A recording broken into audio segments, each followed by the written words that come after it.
Good afternoon, everyone. Thank you for joining us on KREM 2 News First at 4. I'm Tom Sherry. And I'm Whitney Ward. We are taking a look outside right now because it's a little deceiving out there. The sunshine is fantastic, but it is darn cold out there. So this is Schweitzer right now. Obviously, sunshine up there as well. A bluebird day for sure, but boy, is it cold. Bitter cold. This is downtown Spokane, as you can see, and oh my gosh. I guess if you're in your house and it's heated and you're looking out, you're like, oh, what a beautiful winter day.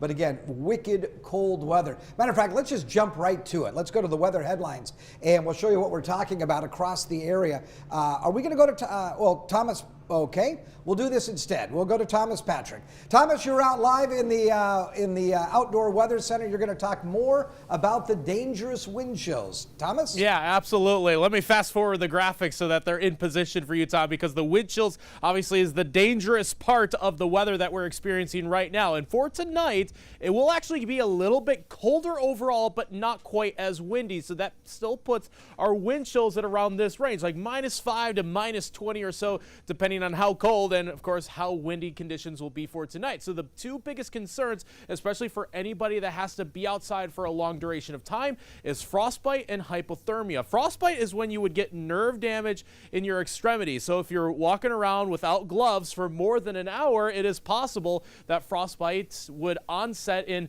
about an hour. It gets even less when you get to about -20 in terms of wind chills. But if you're outside for even longer than that, and if you're not appropriately dressed, if you don't have the correct coat or the attire to keep your core body temperature warm enough, that is hypothermia. And signs of that include confusion, dizziness, slurred speech. And if you start to notice that in your body, make sure you call 911 immediately, because those are onsets of hypothermia. And that's when your core body temperature drops from its normal 98.6 closer to about 95 degrees or even colder. So those are the two biggest concerns for anybody that has to be outside for an hour or longer at any given time. So make sure that you are trying to keep yourself warm and comfortable through this cold stretch tomorrow morning. Well, thank you very much, Thomas. I have to tell you, though, with part of that, the confusion and slurred speech, that's like every other day here. I was just going to say, on a regular day. We all have that sometimes. But it's good okay. information out there. And yeah, seriously, though, dangerously cold wind chills, as Thomas just referred to. We're looking for an overnight low temperature tonight that could get down to around 3 degrees. And that's just the air temperature, not the wind chill. We should also point out that this will happen throughout the week. We turn the corner, though, on Sunday. I'm going to have a look at your 7-day forecast coming up here in just a little bit. Sounds good. I'm definitely looking forward to that. Oh, boy. But, of course, with these cold temperatures and the high winds that have been pushing around the Spokane area, people have been calling on the city to protect Spokane's homeless population. So all of this coming as many people are still camping out in the elements. There's an unofficial low that we had of 7 degrees just last night. Regardless of where you were, it was extremely cold. Our Ian Smay spoke with the city today about plans to try and increase shelter space during this extreme cold. Ian? I can tell you guys it is still very cold out here between those winds and the cold temperatures. I am here at Camp Hope just off of 2nd Avenue in East Central Spokane, and the city actually announced today that it had explored a location for additional shelter space amid these freezing temperatures. That was at 5205 North Florida Street, which is a city-owned property, but city spokesperson Brian Coddington said there was a lot of pushback from the surrounding neighborhood. Because of that, he said the city decided the negative impacts would outweigh the benefits of opening a shelter there. I asked Coddington if the city was prepared for this severe weather. Here's what he had to say. Absolutely. I mean, we were able to add additional space yesterday, and we're continuing to add space. There are spots in the system that are still unused, and we focused on areas that were historically need areas.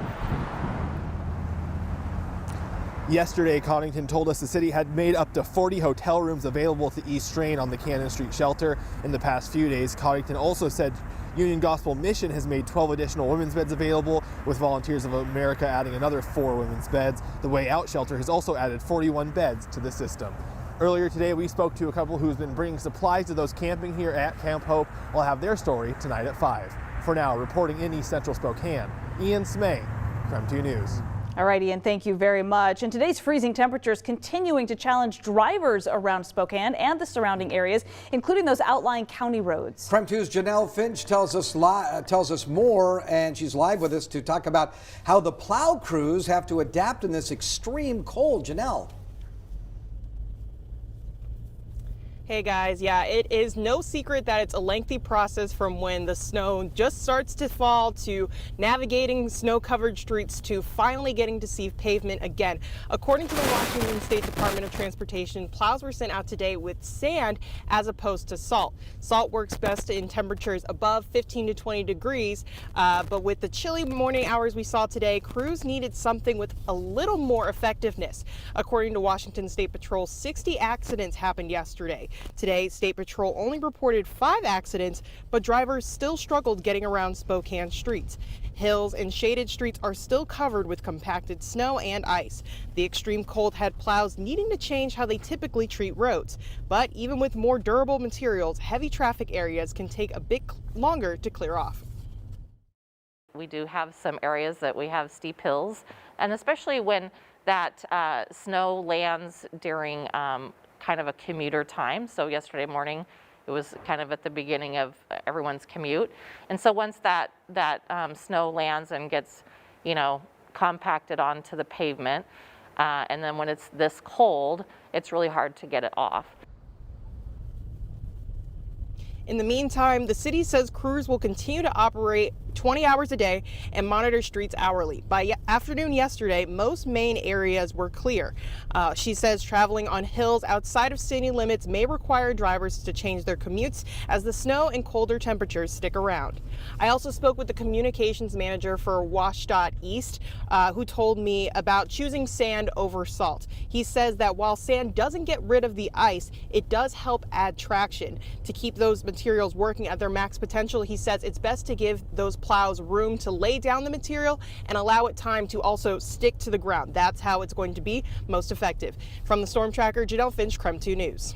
All right, Janelle, thank you very much. And it's not that we don't know these things, Right. but every system that comes through is always a little bit different, and how it affects the roads is always a little bit different. So this extreme cold is, worthy of these reminders. Absolutely. Tough to deal with. It is. All right, coming up after the break tonight, the White House saying today Russia has invaded Ukraine.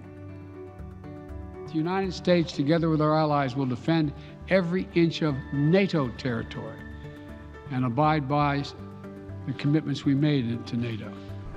After the break, we're explaining what happens now and when you might see the impacts.